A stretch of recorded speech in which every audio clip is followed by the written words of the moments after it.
नमस्कार, रात के 10 बज रहे। एबीपी न्यूज पर संविधान की शपथ के साथ हाजिर हूं मैं रुमाना इसाक खान।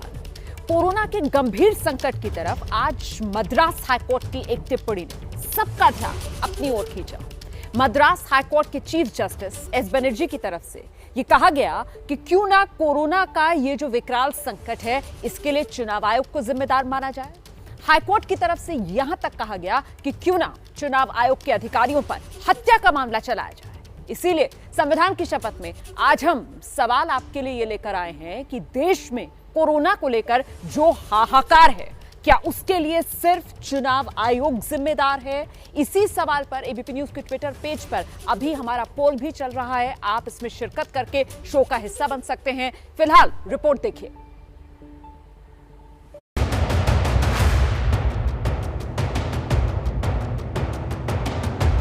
दीदी और उनके काडर ने आपका ये भरोसा तोड़ আমাদের সাথে বিজেপির অনেক তফাৎ আছে, তাই মনে রাখবেন বিজেপি চাই না, বিজেপিকে চাই না।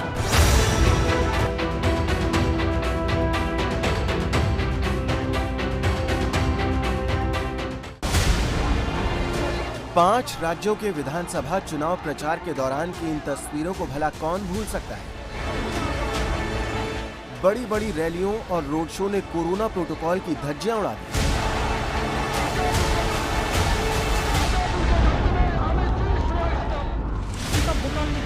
पश्चिम बंगाल अपने आखिरी दौर में आते आते भले ही वर्चुअल सभाओं और बैठकों में तब्दील हो गया,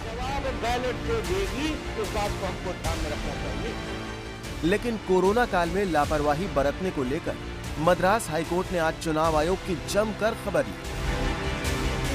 हाईकोर्ट ने चुनाव आयोग को जमकर फटकार लगाई और बेहद तल्ख शब्दों का इस्तेमाल करते हुए कहा कि कोरोना की दूसरी लहर के लिए चुनाव आयोग इकलौता जिम्मेदार है। कोरोना की लहर के बीच रैलियों को अनुमति क्यों दी? कोर्ट के आदेश के बावजूद कैंपेन में कोरोना प्रोटोकॉल का पालन नहीं करवाया। चुनाव के अफसरों पर हत्या के आरोप का केस हो। व्यक्ति जीवित बचेगा तभी तो लोकतंत्र के पर्व में हिस्सा लेगा।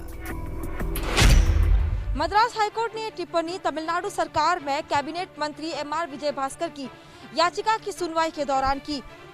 भास्कर ने तमिलनाडु की करूर विधानसभा सीट पर 77 प्रत्याशियों के लिए केवल 2 काउंटिंग सेंटर अलॉट किए जाने के फैसले को हाईकोर्ट में चुनौती दी और इसके लिए उन्होंने सीधे कोर्ट से गुहार लगाई।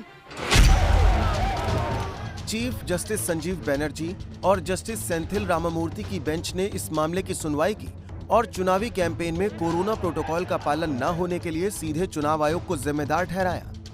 ऐसे में एक नजर इस पर डालनी जरूरी है कि इन चुनावी राज्यों में बीते 24 घंटे में कोरोना मामलों की क्या स्थिति रही। पश्चिम बंगाल में 15,889 नए मरीज सामने आए, 57 लोगों की मौत। तमिलनाडु में 14,842 नए केस आए, 80 लोगों की मौत हुई। केरल में 28,469 नए मरीज आए, 30 लोगों की जान गई। असम में 1,844 नए मरीज आए, 44 लोगों की मौत हुई। पुडुचेरी में 24 घंटे में 747 नए मामले सामने आए और 10 लोगों की जान गई। इससे अंदाजा लगा सकते हैं कि इन चुनावी राज्यों में कोरोना किस खतरनाक स्थिति तक पहुंच गया है। पश्चिम बंगाल की मुख्यमंत्री ममता बनर्जी ने भी इन हालातों के लिए चुनाव आयोग को ही जिम्मेदार ठहराया है। বারবার বলছি তুমি ইলেকশনটা ক্ল্যাব করো এবং ক্লাব করা ইলেকশন সুপ্রিম কোর্টের একটা রুলিং আছে, কিছুতেই শুনলো না। বিজেপিকে স্যাটিসফাই করতে হবে। বিজেপির নেতা যেদিন মিটিং বন্ধ করলো, যেই বললো আমি আজ থেকে মিটিং করছি না, বাট ইলেকশন কমিশন বেরিয়ে গেল আয়না বেরিয়ে গিয়ে বললো ময়নার মতো যে ঠিক আছে আর ক্যাম্পেনিং করা যাবে না, অর্থাৎ বিজেপির ক্যাম্পেনিং শেষ মানে সবার ক্যাম্পেনিং শেষ, কাউকে করতে দেবে না। अकेले पश्चिम बंगाल में चुनाव कैंपेन के दौरान कोरोना किस रफ्तार से फैला है, इसका आंकड़ा तो और भी चौंकाने वाला है। 26 फरवरी को जब चुनाव की अधिसूचना जारी हुई, उस एक दिन में पश्चिम बंगाल में कोरोना के 216 केस आए थे। 27 मार्च को पहले चरण के लिए वोट डाले गए तो उस दिन कोरोना के 812 नए मामले आए।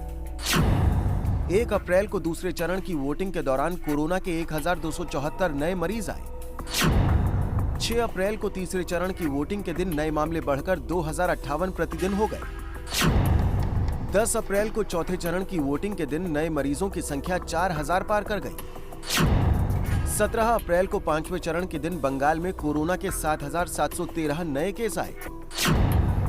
22 अप्रैल को छठे चरण के दिन कोरोना के नए मामले 11948 हो गए और 7वें चरण की वोटिंग के दिन बंगाल के एक दिन के नए कोरोना मामलों की संख्या 15889 थी। 26 फरवरी से 26 अप्रैल बंगाल में चुनावी प्रक्रिया को 2 महीने पूरे हो गए और बीते 2 चुनावी महीनों में बंगाल में कोरोना के नए मरीजों की संख्या बेतहाशा बढ़ी है। जहां बंगाल में चुनाव के घोषणा के दिन सिर्फ 216 नए केसेस सामने आए थे, वहीं अब ये संख्या है 15,889। जरा सोचिए, बंगाल में चुनाव के दौरान कोरोना ने कितनी तेजी से पांव पसारे। चुनाव कैंपेन के दौरान कोरोना की इसी रफ्तार को देखते हुए मद्रास हाईकोर्ट ने चुनाव आयोग को कड़ी फटकार लगाई। हालांकि पश्चिम बंगाल में बड़ी बड़ी रैलियां करने वाली बीजेपी नहीं मानती है कि रैलियों से कोरोना फैला है। देखिए, एक तो अंदाज में लोग हो रहा है सब कुछ, इसकी ज़रूरत है कि नहीं, मुझे ये भी इस पर प्रश्न है। क्योंकि कोरोना जो बढ़ रही है, जहाँ बढ़ रहा है वहाँ चुनाव नहीं है। 10 प्रदेश कम से कम देश में जहाँ ऊंचाई पर है, उसमें बंगाल 8 नंबर में है। तो चुनाव अगर कारण होता बढ़ने का तो आज महामारी हो जाता है यहाँ। और जो 3 प्रदेश सबसे आगे है, दिल्ली, महाराष्ट्र, छत्तीसगढ़, वहाँ चुनाव भी नहीं है, वहाँ सभा भी नहीं है। इसलिए उसका कारण क्या है बढ़ने का, उसका खोजबीन हो। लेकिन सावधानता के तहत पर ये एक जो रिस्ट्रिक्शन लगाई है, ठीक है, होना भी चाहिए। तो उसमें हम लोग जो सभा वगैरह कर रहे थे, उसमें थोड़ा व्यवधान आएगा। जिन लोग हार चुके हैं वो तो पहले से मैदान छोड़ दिए हैं, वो लोग बंद कर दो बंद कर दो। तो कोरोना को ही उन्होंने अभी बनाया इशू। जिन्होंने इलेक्शन कमीशन को टारगेट किया, सेंट्रल फोर्स को किया, ईवीएम को किया, तो उससे फ़ायदा नहीं हुआ है। लेकिन आज उनको कोरोना को सहारा लेना पड़ रहा है। मुझे नहीं लगता कि इसका कारण बढ़ रहा है।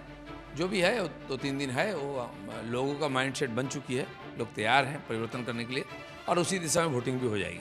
दिलीप दा, ये भी तो बता दीजिए कि प्रधानमंत्री की रैली कैंसिल होती है, उसके बाद चुनाव आयोग का आरोप ये ऑर्डर आता है। टीएमसी कह रही है कि ये सब कुछ शाहजहां घटना है। नहीं, पहले भी देखिए, जैसा कि परिस्थिति आई, कोर्ट में विषय चला, तुरंत हम लोग डिसीजन किया। प्रधानमंत्री की रैली 500 लोगों को लेकर कहीं हुआ है क्या? हमने किया है। दोनों रैली ऐसे वर्चुअली किया। तो जैसे कि इलेक्शन कमीशन का भी आया, मूड देखा, हम लोगों ने उसको बंद किया। लेकिन बात सिर्फ पश्चिम बंगाल की नहीं है, 4 अन्य चुनाव राज्यों में भी कोरोना फैला है।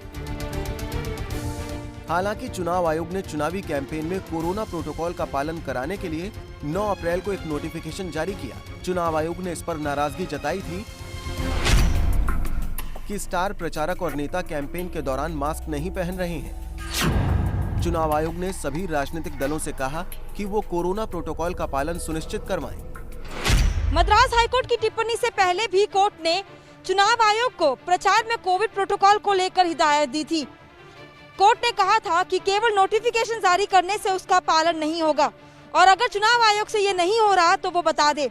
तब चुनाव आयोग ने कोर्ट को यह आश्वासन दिया था कि प्रचार में कोविड प्रोटोकॉल का पूरी तरह से पालन होगा। हालांकि ऐसा कुछ भी नहीं हुआ। चुनाव आयोग की नोटिफिकेशन का खास असर नहीं हुआ। 9 अप्रैल को चुनाव आयोग की नोटिफिकेशन आने तक तो बहुत देर हो चुकी थी। कोरोना बहुत तेजी से अपने पांव पसारने लगा। हर तरफ त्राहिमाम की तस्वीरें सामने आने लगी। अस्पतालों में बेड न मिलने, ऑक्सीजन का संकट, दवाओं की कमी, शमशानों, कब्रिस्तानों में जगह कम पड़ने जैसी भयावह तस्वीरें सामने आने लगी। इससे पनप रहे गुस्से को भांपकर बंगाल चुनाव के आखिरी दौर में कांग्रेस नेता राहुल गांधी ने पश्चिम बंगाल में अपनी चुनावी रैलियां रद्द करने की घोषणा कर दी। पीएम नरेंद्र मोदी ने भी अपना बंगाल दौरा रद्द करके वर्चुअल रैली की। टीएमसी ने बंगाल चुनाव के 6ठे, 7वें और 8वें फेज के चुनाव को एक साथ करवाने के लिए चिट्ठी लिखी। तृणमूल कांग्रेस का आरोप है कि गलती चुनाव आयोग की ही है। The election commission comes up, wakes up from the dream and says we cannot campaign anymore is when we had to go virtual. So on that note, when everything is all said and done, it's all done now, and we're facing a lot of problems at the moment. Let's just hope that we conquer this fight and we shall win also. अब सवाल ये आता है कि क्या corona के फैलने के लिए सारा कसूर चुनाव आयोग का ही है? क्या राजनीतिक दल जिम्मेदार नहीं है? क्या नेता जिम्मेदार नहीं है? क्या कोविड प्रोटोकॉल को नजरअंदाज करने वाली पब्लिक जिम्मेदार नहीं है? और क्या कोरोना काल में हो रहे मेले और उत्सव जिम्मेदार नहीं है?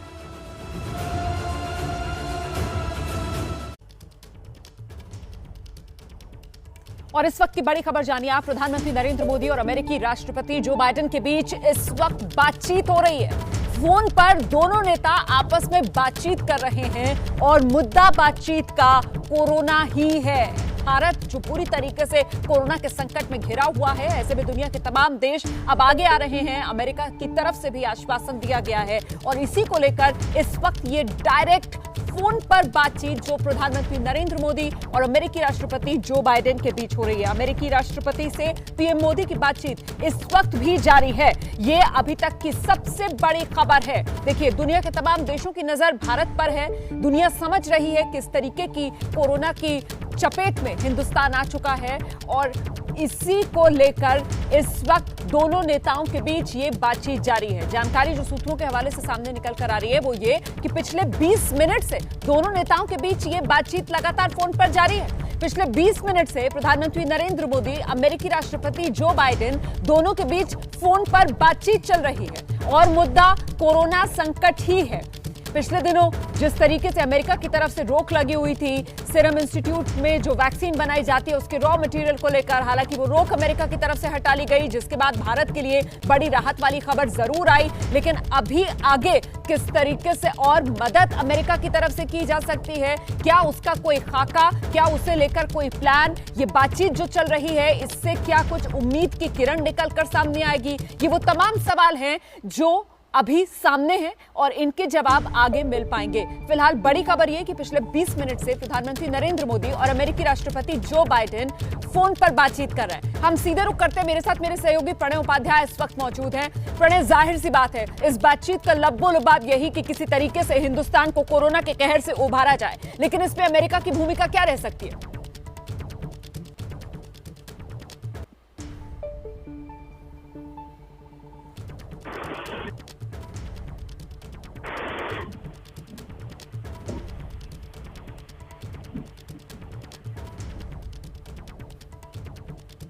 प्रणय, आपको मेरी आवाज मिल रही? मुझे लगता है प्रणय से हमारा संपर्क नहीं हो पा रहा है, लेकिन बड़ी खबर इस वक्त की आप जान लीजिए। प्रधानमंत्री नरेंद्र मोदी अमेरिकी राष्ट्रपति जो बाइडेन से पिछले 20 मिनट से बातचीत कर रहे हैं। प्रणय को मेरी आवाज मिल रही है? प्रणय, जाहिर सी बात है मुद्दा यही कि किस तरीके से हिंदुस्तान को कोरोना के कहर से बचाया जाए, लेकिन उसमें अमेरिकी भूमिका क्या हो सकती है? देखिए, अमेरिका की भूमिका महत्वपूर्ण हो सकती है। कल से जिस तरीके से अमेरिका की तरफ से सक्रिय बयान आना शुरू हुए हैं, जिस तरीके से जॉन जैक सलिवन के साथ ऐसे हैं, उनके साथ बातचीत हुई है भारत के एनएसए की। उसके बाद जिस तरीके से अमेरिका की तरफ से कहा गया कि वो भारत की जरूरत के लिए अमेरिकन मिलिट्री रिसोर्सेज से ट्रांसपोर्ट और लॉजिस्टिक में मदद करेगा। इसके अलावा अमेरिका से जो ऑक्सीजन जनरेटर्स हैं, ऑक्सीजन इक्विपमेंट्स हैं, कंटेनर्स हैं, वो मुहैया कराए गए हैं। वेंटिलेटर्स, पीपीई किट और मेडिकल ड्रग्स जिनकी जरूरत है, यानी रेमडेसिविर जैसी दवाएं जिनकी किल्लत महसूस की जा रही है भारत में, ऐसी दवाइयां अमेरिका महसूस करा सकते हैं। इसके अलावा अमेरिका ने जो है अपने सीडीसी की एक्सपर्ट टीम भी भारत के लिए मदद के लिए मुहैया कराई है। संविधान की शपथ देख रहे हैं आप, और संविधान की शपथ में इस वक्त में बड़ी खबर आपको बता दूं, ये अच्छी खबर है। इस वक्त भारत के प्रधानमंत्री नरेंद्र मोदी अमेरिकी राष्ट्रपति जो बाइडेन से फोन पर सीधी बातचीत कर रहे हैं। दोनों नेताओं के बीच ये बातचीत इसलिए महत्वपूर्ण हो जाती है क्योंकि कोरोना के कहर के बीच अमेरिकी मदद यहां पर महत्वपूर्ण होती हुई नजर आ रही है। पिछले करीब 20 मिनट से ज्यादा का वक्त गुजर चुका है जब दोनों नेताओं के बीच ये सीधी बातचीत चल रही है, और आपको समझना यहां पर यह होगा कि जिस तरीके से भारत ने दुनिया के तमाम देशों के साथ वैक्सीन मैत्री निभाई, वसुधैव कुटुंबकम की नीति पर भारत आगे बढ़ा, अब उसी तरीके से दुनिया के देश भी रिस्पॉन्ड करते हुए भारत को नजर आ रहे हैं इस त्रासदी में जब कोरोना का कहर भारत पर टूट रहा है। और इसी कड़ी में महत्वपूर्ण हो जाता है ये फोन कॉल, ये सीधी बातचीत प्रधानमंत्री नरेंद्र मोदी और अमेरिकी राष्ट्रपति जो बाइडेन के बीच। और अपडेट्स के साथ मेरे सहयोगी प्रणय उपाध्याय इस वक्त हमारे साथ मौजूद हैं। प्रणय, कुछ जानकारी मिल पा रही है जो प्रमुखता है इस फोन कॉल में, वो किस मुद्दे को दी जा रही है? देखिए, जाहिर तौर पर रोमाना इस फोन कॉल के अंदर जो इस समय पे हुआ है, जिस समय भारत के अंदर कोविड के केसेस बड़ी तेजी से बढ़े हैं, भारत कोविड के संकट से गुजर रहा है, तो जाहिर तौर पर कोविड-19 की सिचुएशन को लेकर ही चर्चा की दोनों नेताओं के बीच में, और उसमें अमेरिका की तरफ से जो मदद का प्रस्ताव किया गया है उसकी बातचीत हुई है। और हाँ बिल्कुल, बातचीत खत्म होने के बाद प्रधानमंत्री ने ये बताया है कि इस बातचीत का विषय भी कोविड-19 था, और इसके साथ साथ भारत की तरफ से अमेरिका के राष्ट्रपति को ये स्पष्ट किया गया है, ये बताया गया है कि दोनों देशों के बीच में सहयोग के लिए जरूरी है कि अमेरिका की तरफ से भारत के वैक्सीन निर्माताओं को मिलने वाली मदद और जो रॉ मटेरियल की सप्लाई है, जिसको लेकर पिछले दिनों शिकायतें सामने आई थी, उस तरीके की चीजें नहीं होना चाहिए, क्योंकि ये दोनों देशों के बीच में भागीदारी नहीं बल्कि कोविड-19 के खिलाफ जो चुनौती है उसके लिए भी डिट्रीमेंटल हो सकता है, उसके लिए भी ये मुश्किलें खड़ी कर सकता है। और आज ही WHO ने भी इस चीज को कहा है कि भारत की तरफ से मेरे ख्याल से प्रणय उपाध्याय आप बेहतर बता पाएंगे कि इससे पहले अमेरिका का जिस तरीका का रुख रहा, जो सीरम इंस्टीट्यूट की तरफ से कहा गया कि साहब अमेरिका रॉ मटेरियल की इजाजत नहीं दे रहा है, उसे लेकर भारत ने जो स्टैंड अपना रखा कि साहब अगर रिश्ते आपको अच्छे रखने हैं तो फिर इस मुश्किल वक्त में हिंदुस्तान का साथ देना होगा। ये भारत की कूटनीति की एक तरीके से जीत मानी जाएगी, उसी की ये सफलता।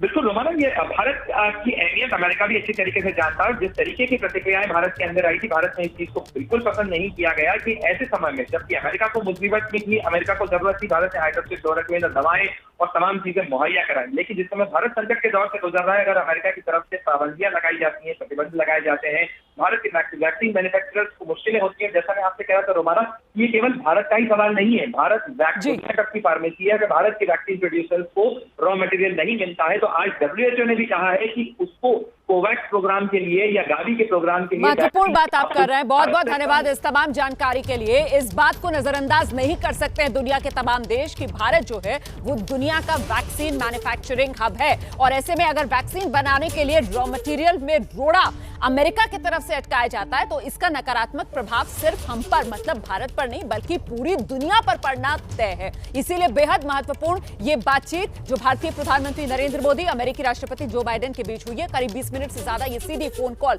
पर बातचीत दोनों नेताओं के बीच हुई है।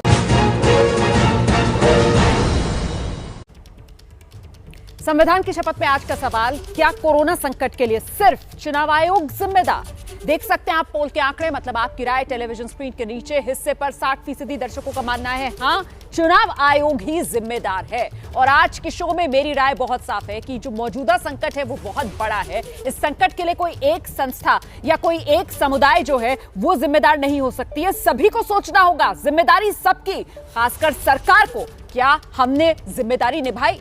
संविधान की शपथ देख रहे थे आप। कल रात 10 बजे फिर आपसे मुलाकात होगी। ABP न्यूज आपको रखे आगे।